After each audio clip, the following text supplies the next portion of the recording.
அன்பு நண்பர்களுக்கு வணக்கம். ஜாசோபீடியா சேனலுக்கு உங்களை அன்புடன் வரவேற்கின்றேன். இன்னைக்கு நாம கேட்க போற கதை அனுமன் காவியத்துடைய 32வது அத்தியாயத்தை தான் கேட்க போறோம். கதைக்குள்ள போகிறதுக்கு முன்னாடி என்னுடைய சேனலை நீங்க இதுவரை சப்ஸ்கிரைப் பண்ணலன்னா சப்ஸ்கிரைப் பண்ணுங்க. அப்படியே மறக்காம பக்கத்துல அந்த பெல் ஐக்கானை பிரஸ் பண்ணுங்க.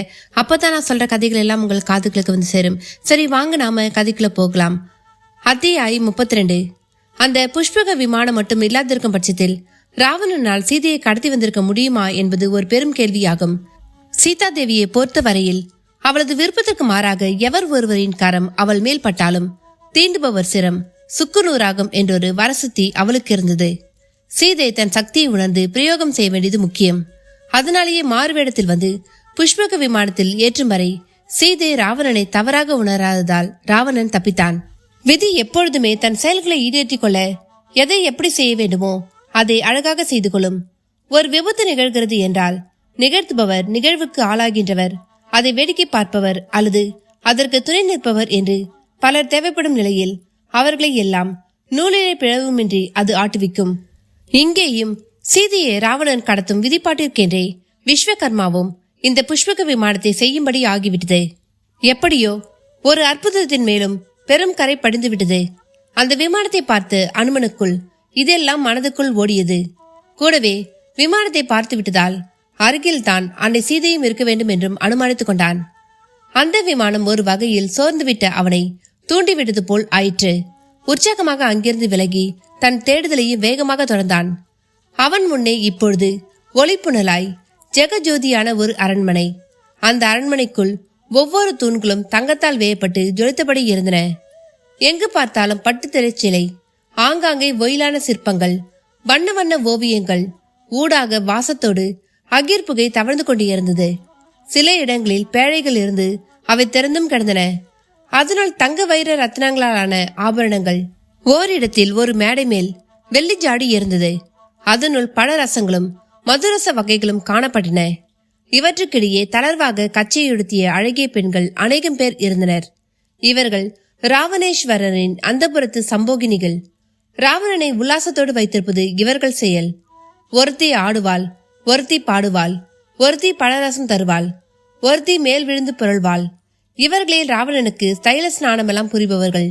மானசீகமாய் ராவணனை தங்கள் ஆசை நாயகனாய் வரித்து கொண்டவர்கள். அனுமன் அவர்கள் கண்களில் புலப்படாதபடி தன் உருவை சிறிதாக்கி கொண்டான். அவர்களை பார்த்த பொழுது அவனுக்குள் கோபாக்கினை கூடுதலாகவே கொழுந்துவிட தொடங்கியது. இந்த ராவணன் தான் எத்தனை பெரிய சம்போகி! இவனுக்கு பட்ட மகிழ்ச்சி என்று ஒருத்தி இருக்க அது போதாது என்று இத்தனை பெண்கள். இவர்களையும் விடுத்து அவன் சீதா தேவியை கடல் கடந்து வந்து கடத்தி சென்றிருக்கிறான் என்றால் அவனது காமத்துக்கு அளவுமில்லை, அதற்கு அறிவுமில்லை என்று எண்ணுவதா?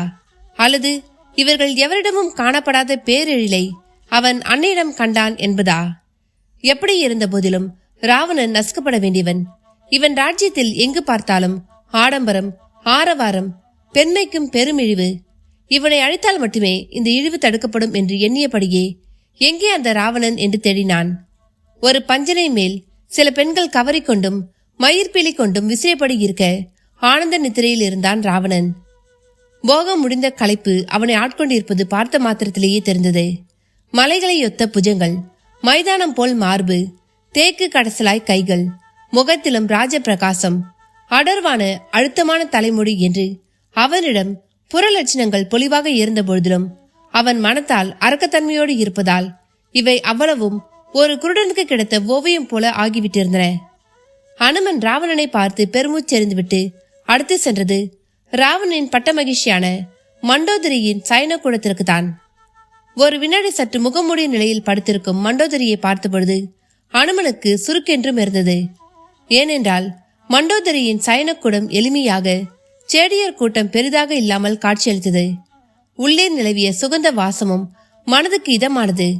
அறையில் தென்பட்ட ஓவியங்களிலும் நல்ல இயற்கை காட்சிகள். அந்த எளிய இனிய சூழலில் ஒரு பெண் கிடக்கிறாள்.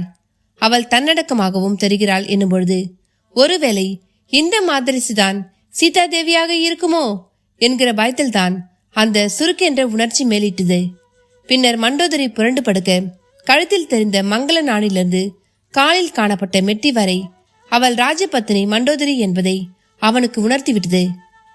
அப்பாடா என்கிற பெருமூச்சுடனும் இந்த போக ராஜ்யத்தில் கூட விதிவிலக்காக ஒருத்தி இருக்கிறாளே என்கிற ஒரு சிறு ஆறுதலோடும் அங்கிருந்து விலகிய அனுமனுக்குள் திரும்பி சென்று உறங்கிக் கொண்டிருக்கும் ராவணனை எழுப்பி அங்கே யுத்தம் செய்து அவனை கொன்றுவிடலாமா என்று கூட தோன்றிய வேகத்தில் அதை அடக்கிக் கொண்ட அனுமன் ராவணன் வரையில் அவனுக்கான முடிவினை அண்ணல் ராமன் எழுதுவதே சரியாகும்.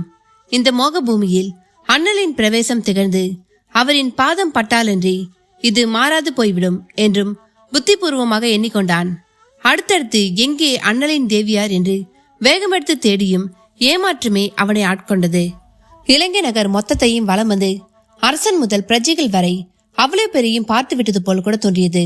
ஆனாலும் யாரை தேடி வந்தோமோ, யாரை கட்டாயம் கண்டறிந்தாக வேண்டுமோ அந்த தேவியார் கண்ணில் படவே இல்லையே. ஒருவேளை தேவியார் இந்த இலங்கை நகருக்குள் இல்லையோ என்னவோ. இந்த பாவி தேவியாருக்கென்றே ஒரு தனி இடத்தை தேர்வு செய்து அங்கே ஒளித்து வைத்திருக்கிறானோ என்னவோ. இல்லாத ஒன்று எவ்வளவு தேடினாலும் அது கிடைக்காது என்பது தானே பிரம்மாண்டமான உண்மை. தொலைத்த இடத்தில் தேடு என்பது ஒரு மதிப்பான பழமொழி. அதனுள் ஆழ்ந்த பொருள் உண்டு. இடம் மாறி தேடுவதில் எதை தொலைத்தோமோ அதை தவிர எல்லாமும் கிடைக்கும். ஆனால் அது கிடைக்கவே கிடைக்காது. எவ்வளவு கிடைத்திருந்தும் தொலைத்ததை அடைய முடியாததால கிடைத்தவற்றை கொண்டு மகிழவும் முடியாது. அனுமனை இப்படிப்பட்ட சிந்தனைகளும் குழப்பங்களும் மெல்ல சூழத் தொடங்கியது. தன்னை வெகுவாக உற்சாகப்படுத்தி விஸ்வரூபம் எடுக்க வைத்த ஜாம்பவானிலிருந்து சுக்ரீவன் முதலான வானர வீரர்கள் அவ்வளோ பேரையும் ஒருமுறை எண்ணி பார்த்தான். ஏமாற்றத்தோடு திரும்பி சென்று இலங்கை நகரில் எங்குமே அன்னை சீதை இல்லை என்று சொன்னால், இதை சொல்லவா உன்மேல் நாங்கள் அத்தனை நம்பிக்கை வைத்தோம் என்று அவர்கள் சிரிக்க மாட்டார்களா? நினைக்கும் பொழுதே வலித்தது. ஒருவேளை மகேந்திர மலை முகட்டிலிருந்து புறப்பட்ட வேலையே சரியில்லையோ என்னவோ. ஒளிக்கடவுளான சூரியனை வணங்கியது போலவே அண்ணலையும் வணங்காமல் புறப்பட்டதன் எதிரொலியோ? அல்லது ராவணன் போன்ற அரக்க மாயங்களை சாதாரண வானரங்களால் உணர முடியாதோ? அனுமனுக்குள் இப்படியாக பலவிதமான கேள்விகள். ஆனாலும் அனுமன் இதனூடே சில உத்தமமான எண்ணங்களையும் தன்னுள் புரட்டி போட்டான். அண்ணல் ராமனை முதலாக வனத்தின் மிசை சந்தித்த பொழுது தன்னுள் நிலவிய ஒருவித அமைதியை எண்ணி பார்த்தான். ஒருவரை பார்த்த மாத்திரத்தில் மனம் அடங்குகிறது. பொங்கி வழியும் பால் ஆழியானது மீண்டும் தன் கறந்த நிலைப்பாட்டுக்கு திரும்பி உறைந்து போவது போல அன்று மனம் அடங்கியது ராமனால். ஆனால் இன்றோ ஆர்ப்பரிக்கிறது. அமைதி இழந்து தவிக்க தொடங்கிவிட்டது. இதை கட்டி போட ஒரே வழி அன்றைய சந்திப்பை அப்படியே திரும்ப எண்ணுவது. அதாவது அண்ணலின் தோற்றத்தை மனதில் மூட்டி நிமிர்த்துவது. வேறு வழி இல்லை. இல்லாவிட்டால் இந்த மனம் குட்டை போல் கலங்கி சேறு போல குழம்பி ராவணனின் ராஜ்யத்தில் தன்னிலை மறந்து கிடக்கும் பலரோடு சேர்ந்துவிடும். அண்ணலே, என்னுள் வருக. அன்று தந்த அதே அமைதியை தருக. அத்துடன் தங்களை தியானிக்காது புறப்படுவதற்கான மன்னிப்பை நல்கி தங்கள் காரியமான என் காரியம் வெற்றி பெற்றிட அருளிடுக என்று வேண்டியபடி ஒரு மதில் மேல் அமர்ந்து கொண்டான். சிரசுக்கு மேலே இருண்ட வானம், அதில் மின்னித் தெரிக்கும் நட்சத்திர கூட்டம், அவையும் அனுமனின் ராம தியானத்தை கண்ணுற்றன. ராம் ராம் ராம் ராம் ராம் ராம். அனுமனிடம் ராமநாமம் முதலாய் தொடங்கியது இங்கேதான். ராமநாமத்தின் ஆதி தொடக்கம் இங்கே தான் என்றும் கூறலாம். இதுவே முதல் ராமஸ்மரணை. இதுவே முதல் ராம தியானம். கண்ணுற்ற நட்சத்திரங்களில் ஒன்று உடனேயே அற்புதத்தை தொடங்கிவிட்டது. அனுமன் கை குப்பியபடியே வானை பார்த்த வேளை உதிர்ந்து இலங்கை நகரின் ஒரு வனப்பரப்பின் மேல் விழலாயிற்று. அது வழிகாட்டுவது போல இருந்தது. அது ஒரு பெருவனம்.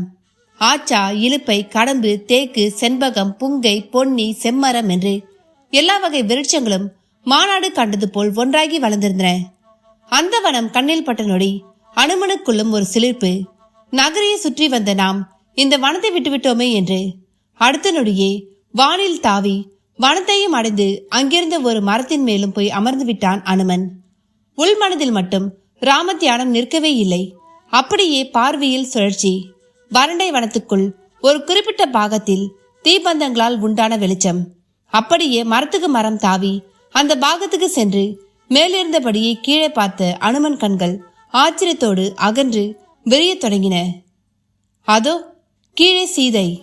என்ன நண்பர்களே, கதையை கேட்டீங்களா? இந்த கதையோட தொடர்ச்சி உங்களுக்கு அடுத்த பாகமா வரும். அதுவரை இந்த கதையை கேட்டுட்டு உங்களுடைய கருத்துக்களை பதிவிடுங்க. லைக் பண்ணுங்க. உங்க நண்பர்களுக்கும் ஷேர் பண்ணுங்க. நன்றி, வணக்கம்.